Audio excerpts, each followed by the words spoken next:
Buenos días todavía, ¿verdad? Buenos días.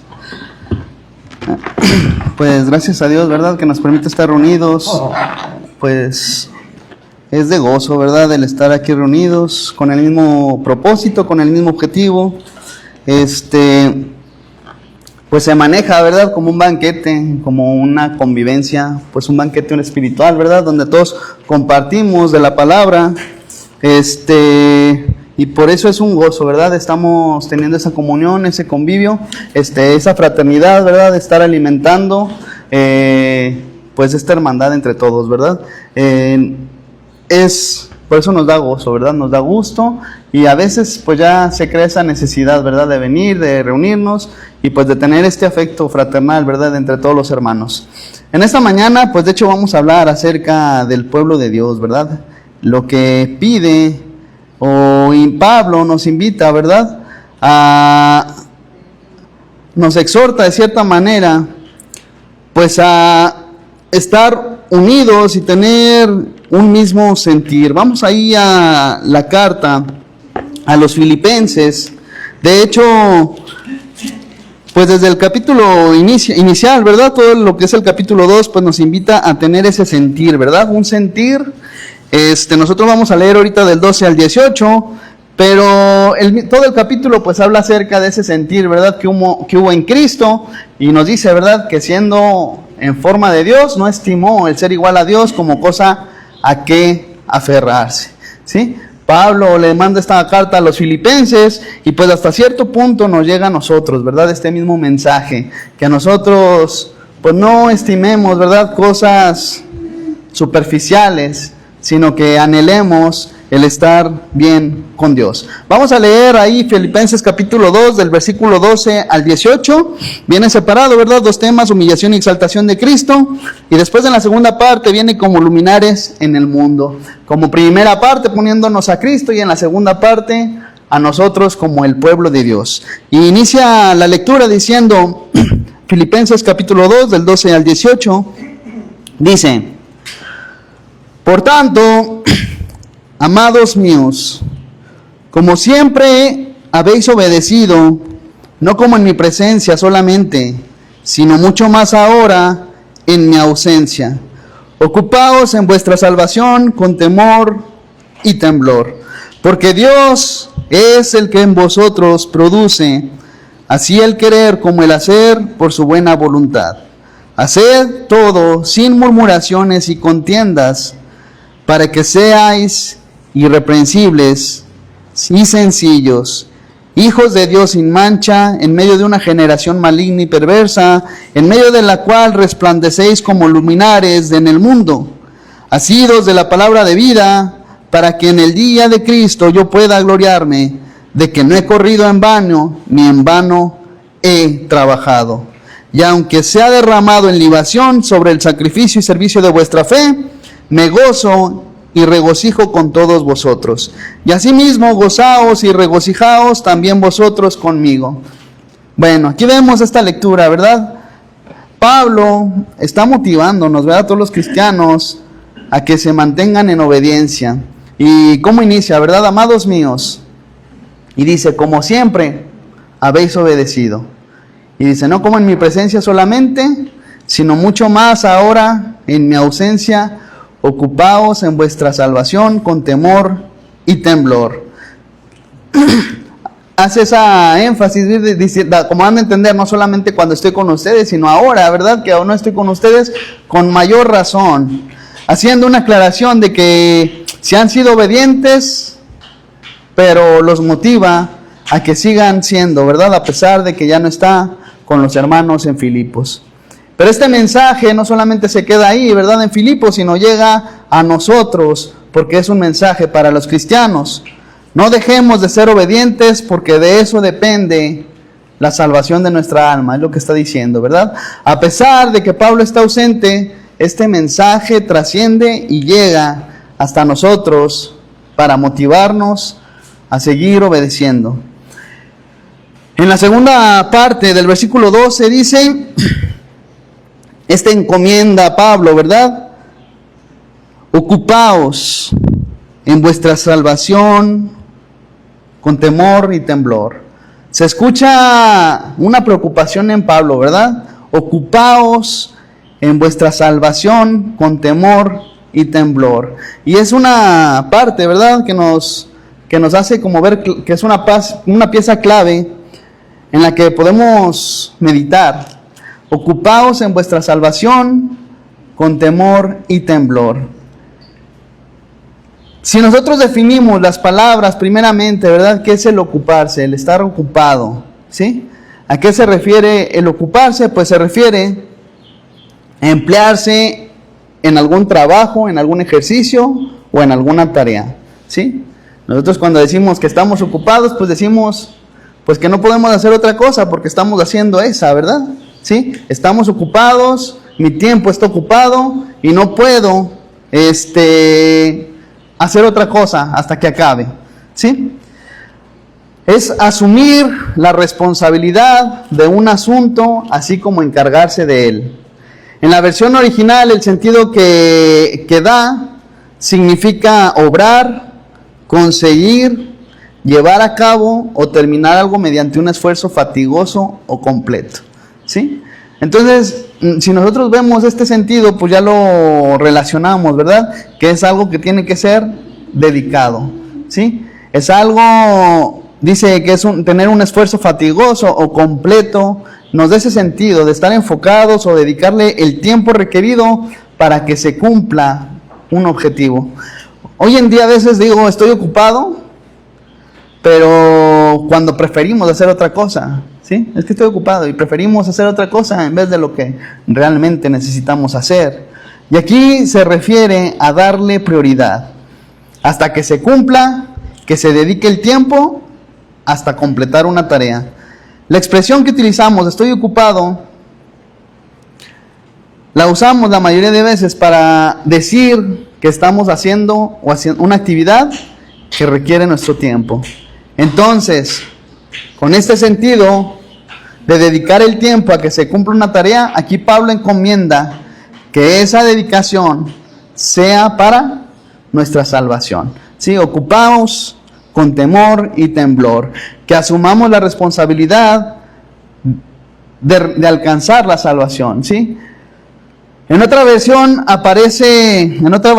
en la traducción lenguaje actual, aparece una palabra que dice dedicarse, ¿verdad? O dedicar, que pues sí es un sinónimo, ¿verdad? Dice, dedíquense a entender lo que significa ser salvado por Dios, ¿sí? Dedicar, pues, puede referirse a destinar o aplicar algo o a un uso determinado, y pone otra palabra, ¿verdad? Tener por profesión, ¿sí? Tener por profesión. Se refiere a que nuestro tiempo lo tenemos que destinar, que tenemos que dedicarle tiempo a nuestra salvación. Pero todavía no nos dice, ¿verdad?, que puede referirse a tener por profesión. Y la profesión, pues nosotros la tenemos relacionada con una actividad habitual de una persona, generalmente para lo que se ha preparado, ¿verdad? ¿Sí? Una profesión, pues lo relacionamos con un título, ¿verdad? ¿Sí? Con alguien que se dedica o que estudió para dedicarse a eso, que no es cualquier cosa, ¿verdad? El ocuparse, ya cuando lo vemos como una profesión, es algo a lo que se está dando la vida, ¿sí? Nos ocupamos en muchas cosas y no nos damos el tiempo para dedicarnos en nuestra salvación, ¿sí? Y salvación lo podemos ver como resguardar o evadir un riesgo, ¿sí? Aquí la salvación se refiere a resguardar, pero ¿resguardar qué? ¿O salvar qué? Nuestra alma, ¿sí? ¿Qué podría hacer el hombre por su salvación? ¿Qué hace el hombre por ganar o por tener esa salvación? En todos los días, pues nada, ¿verdad? Pero cuando sabe que la va a perder, que va a perder la salvación de su alma, yo digo que normalmente no, porque estamos haciendo muchas cosas, ¿verdad? Menos dedicándonos a la salvación de nuestra alma. Dedicamos tiempo a muchas cosas que nos alejan del objetivo de salvar a nuestra alma, porque como es algo que no vemos, ¿sí? Cuando nosotros vamos a ganar algo que vamos a tener palpable, pues sí hacemos un esfuerzo, ¿no? Pero como es algo que no vemos y que es la mira muy lejana, decimos pues luego, ¿sí? Y lo posponemos, ¿sí? Y no lo tenemos presente. En Mateo capítulo 16, versículo 26, hace una pregunta, ¿verdad? Mateo 16, 26. Vamos a leerla. Mateo 16, 26.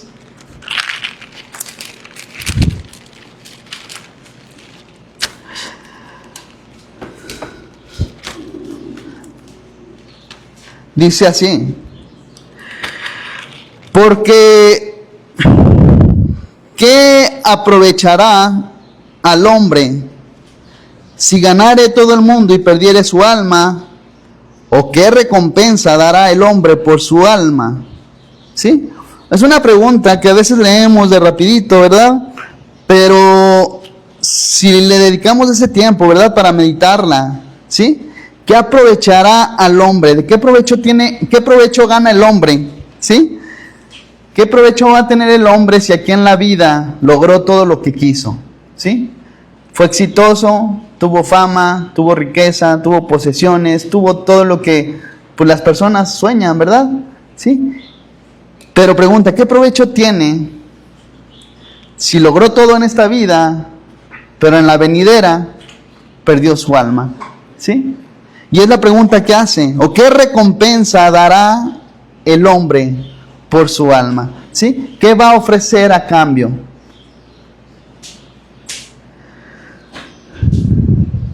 Y un poquito antes dice, ¿verdad? En el versículo 25, porque todo el que quiera salvar su vida la perderá, y todo el que pierda su vida por causa de mí la hallará. Aquí vemos que parece como juego de palabras, todo el que quiere salvar su vida la perderá. ¿Sí? Y todo el que pierda su vida por causa de mí la hallará. Quiere decir que nos enfocamos en hacer lo que nosotros queremos. Yo quiero salvar mi vida, ¿sí? Pero la quiero salvar a mi manera y la pierdo, ¿sí? Pero si yo pierdo mi vida a causa de Cristo, ¿verdad? Si antepongo a Cristo, ¿sí? Si me preocupo, ¿sí? En poner primeramente, ¿verdad? A Dios, pues voy a hallar mi alma, ¿sí? Es lo que nos está diciendo. Vamos a leer otra versión, se los voy a leer.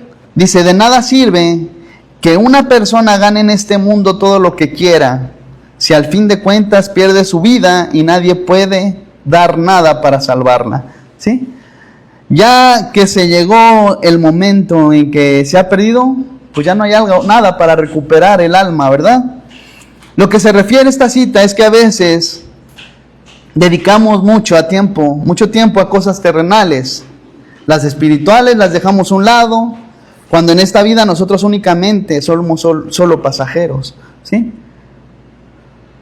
En otras palabras, lo que nos está exhortando Pablo es a ser responsables, vivir con responsabilidad, tomando en serio la vida cristiana.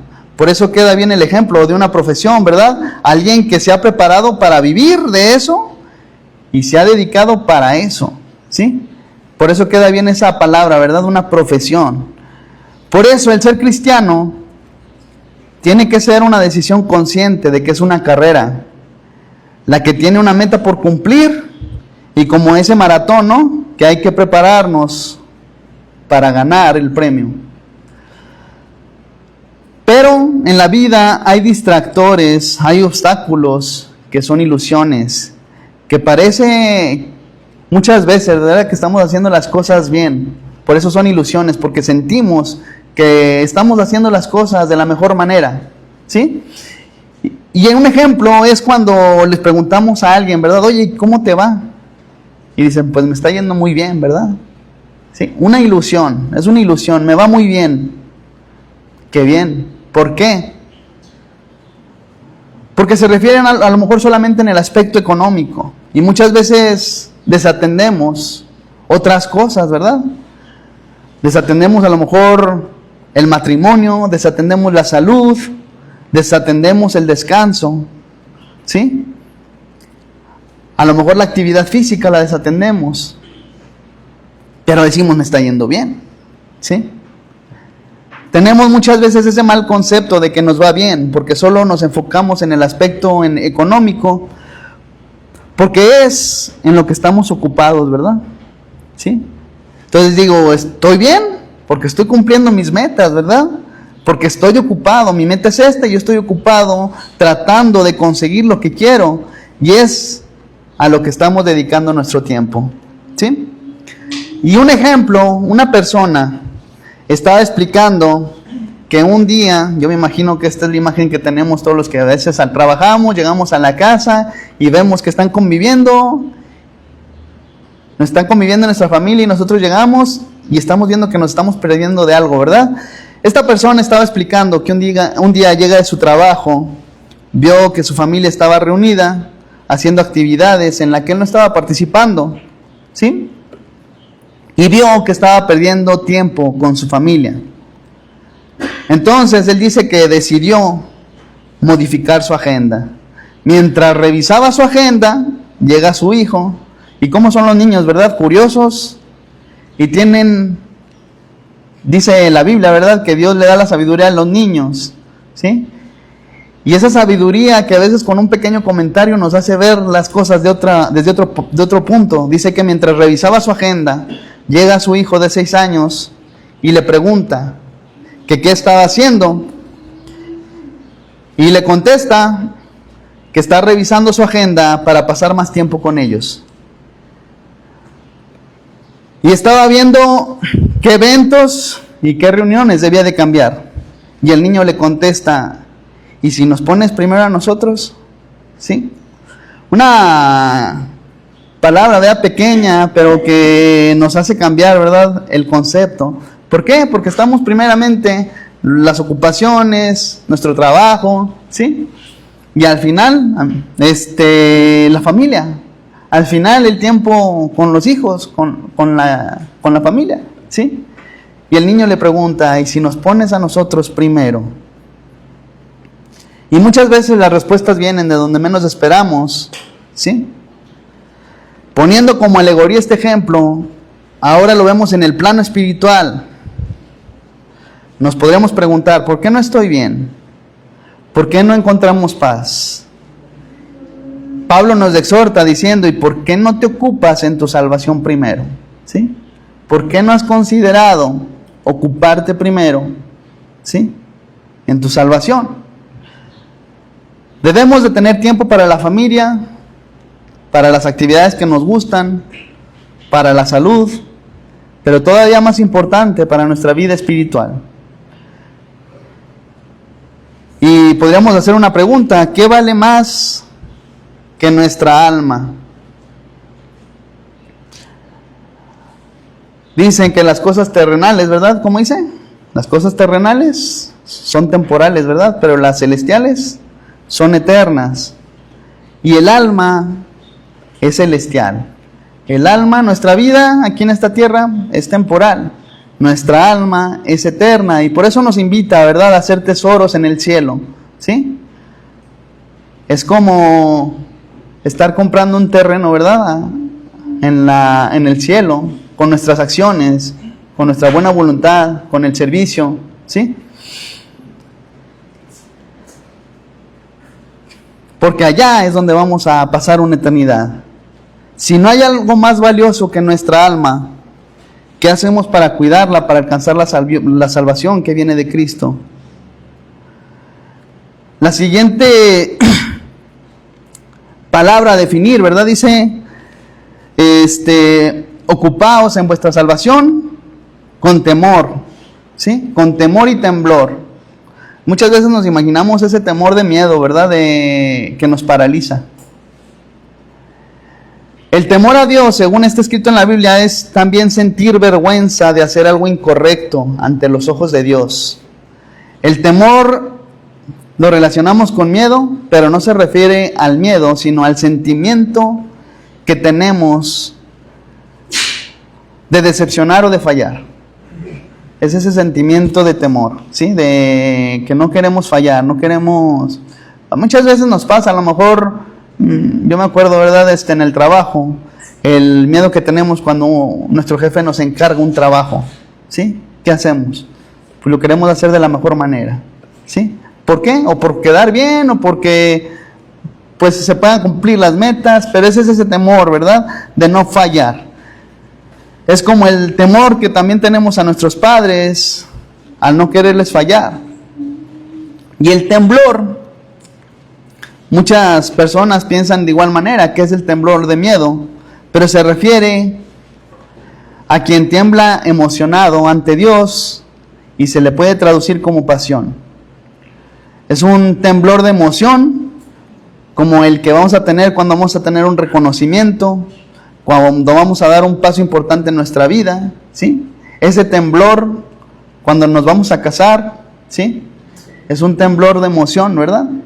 Es un temblor de que estás haciendo un paso importante en tu vida. Que es un temblor por una decisión que hemos tomado y que nos emociona porque se va a cumplir, ¿sí?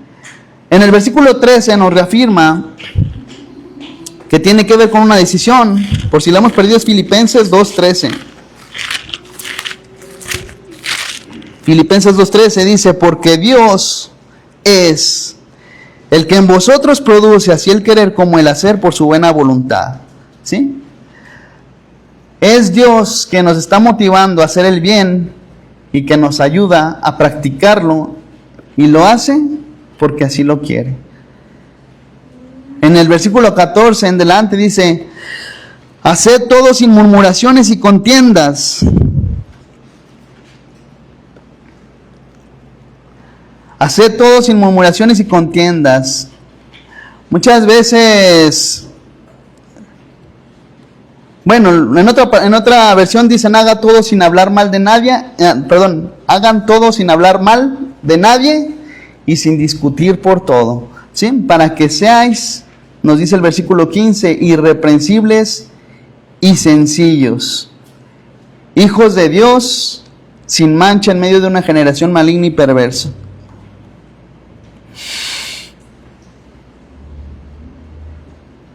Creo que aquí lo repetí.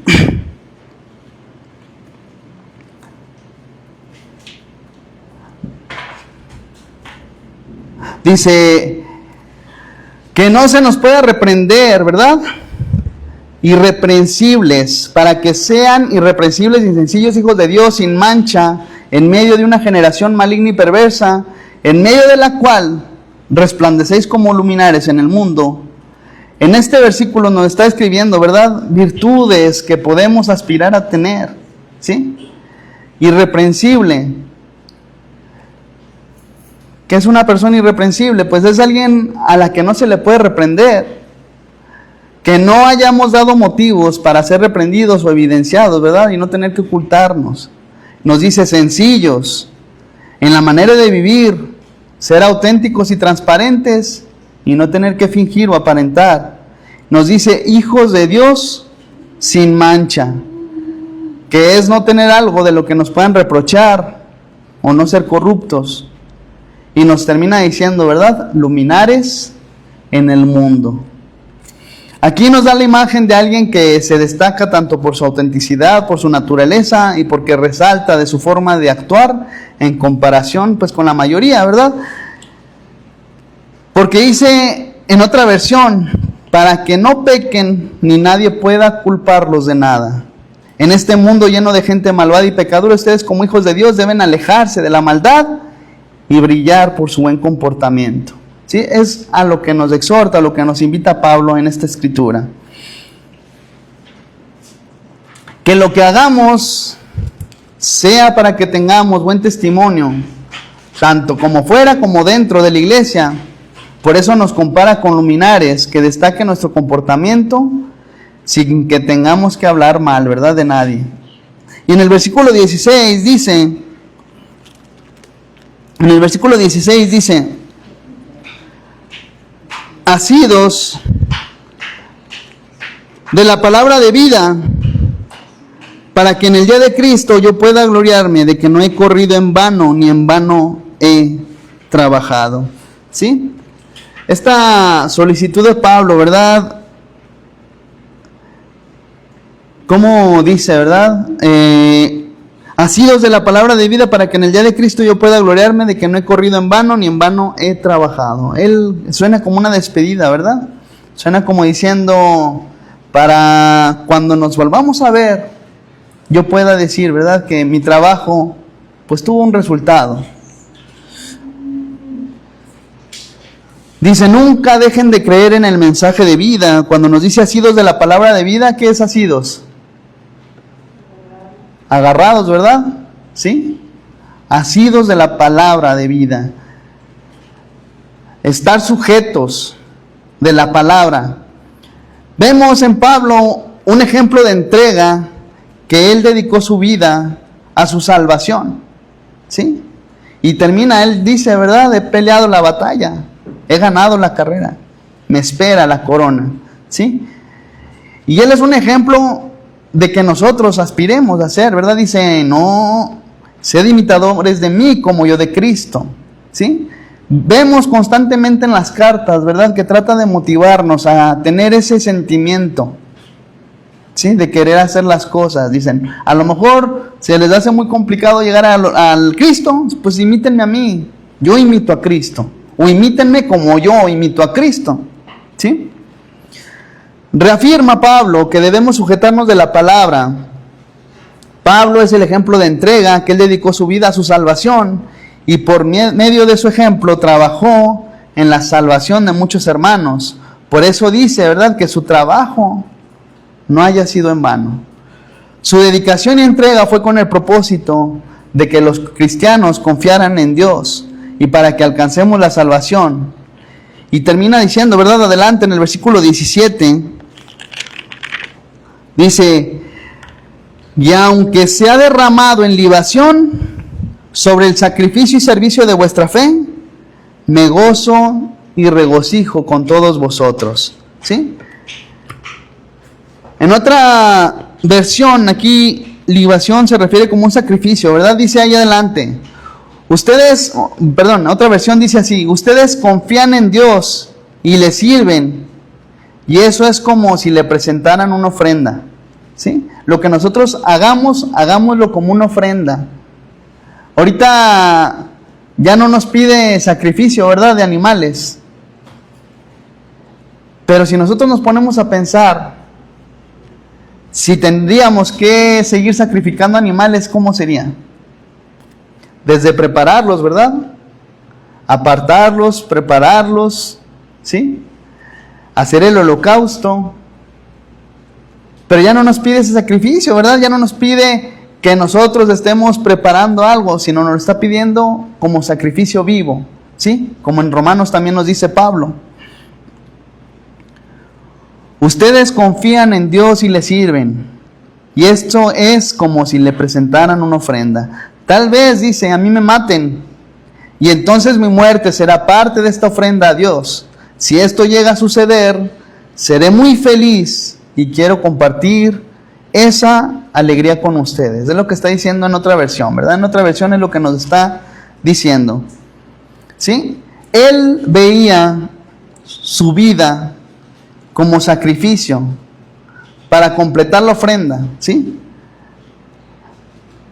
Dice, yo me alegro y comparto esa alegría con todos ustedes. Era una motivación que él sentía también, que su cuerpo, que su vida fuera ¿cómo se puede decir? Un sacrificio en vida, ¿verdad? Fuera una ofrenda a Dios, todo lo que él estaba haciendo. Y termina diciendo el versículo 18, y asimismo gozaos y regocijaos también vosotros conmigo. Para Pablo, el morir por Cristo era una ofrenda. Por eso le daba gusto en ese tiempo, ¿verdad? No necesitamos en este tiempo morir físicamente, sino espiritualmente, alejándonos del pecado, ocupándonos en nuestra salvación con ese temor y temblor. Con ese temor y temblor de respeto y de pasión por el sacrificio que Jesús hizo por nosotros. Para concluir, voy a leer la versión traducción lenguaje actual del 12 al 18, para que podamos comparar, ¿verdad? Dice Queridos hermanos, imaginemos esta carta, ¿verdad? Como Pablo en aquel tiempo, en un lenguaje más actual. Queridos hermanos, cuando yo estaba con ustedes siempre me obedecían. Ahora que estoy lejos, deben obedecerme más que nunca. Por eso, con respeto y devoción a Dios, dedíquense a entender lo que significa ser salvado por Dios.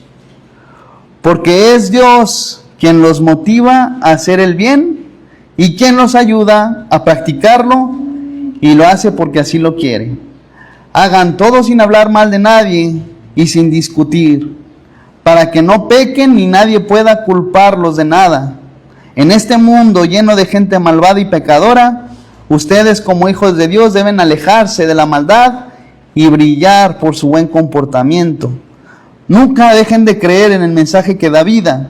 Así yo podré estar orgulloso de ustedes el día que Cristo vuelva, y sabré que mi trabajo y mis esfuerzos no fueron en vano. Ustedes confíen en Dios y le sirven, y eso es como si le presentaran una ofrenda. Tal vez a mí me maten y entonces mi muerte será parte de esa ofrenda a Dios. Si esto llega a suceder, seré muy feliz y quiero compartir esa alegría con ustedes. Alégrense pues conmigo, ¿sí? Vemos que suena como despedida, pero trata de motivar, ¿verdad? Pablo, y eran las cartas que mandaba, ¿verdad? Confianza en Dios y servir es nuestra ofrenda, es lo que dice, ¿verdad? Dios, ustedes confían en Dios y le sirven, y eso es como si le presentaran una ofrenda, ¿sí? Confiar en Dios y servirle. Es una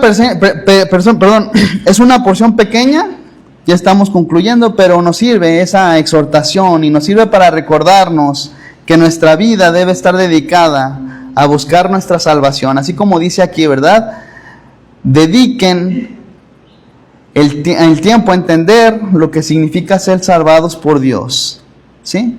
¿Qué significa ser salvados por Dios? Es lo que nosotros tenemos que estar meditando. Que cada cosa que hagamos vaya orientada a un propósito, y que así como Pablo, nuestra vida sea como una ofrenda.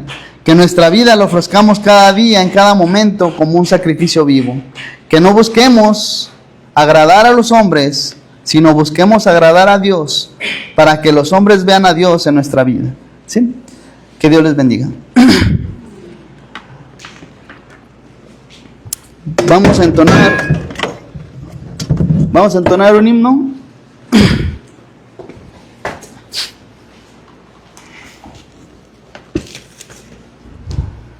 ¿Sí lo paré?